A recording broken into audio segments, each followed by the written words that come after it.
జై శ్రీమన్నారాయణ. భగవద్బంధువులారా, ఈరోజు మంచి విషయం, చెవులు ఎందుకు కుట్టించాలి. చెవులు ఎందుకు కుట్టించాలో ఈరోజు మనం తెలుసుకుందాము.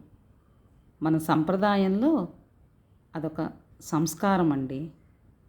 అంటే మనకి పుట్టిన దగ్గర నుంచి చనిపోయే వరకు కొన్ని సంస్కారాలు చేయించాలి కదండి.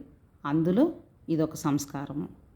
అయితే చెవులు ముక్కు ఆడపిల్లలకి కొట్టించి వాళ్ళకి ఆభరణాలు ధరింపచేసి శ్రీ మహాలక్ష్మిలాగా ఉన్నది అని చూసి సంతోషపడుతూ ఉంటాము. కానీ దీని వెనుక రహస్యము మనకు తెలియదు. దీని వెనుక రహస్యము, చెవులు కుట్టించటం వల్ల కంటి చూపు శక్తి బాగా పెరుగుతుంది. మన పెద్దవాళ్ళు పెట్టిన ఆచారాలు సంప్రదాయాల్లో చాలా విషయాలు దాగి ఉన్నాయండి. ఈ తరం వాళ్ళు అవి తెలుసుకొని మెలగాలి. అంతేకాదండి, ఆక్యుపంక్చర్ వైద్య విధానంలో చెవులు కుట్టించటం వల్ల శరీరం మొత్తానికి ఎంతో మంచిదని చెబుతారు. జై శ్రీమన్నారాయణ.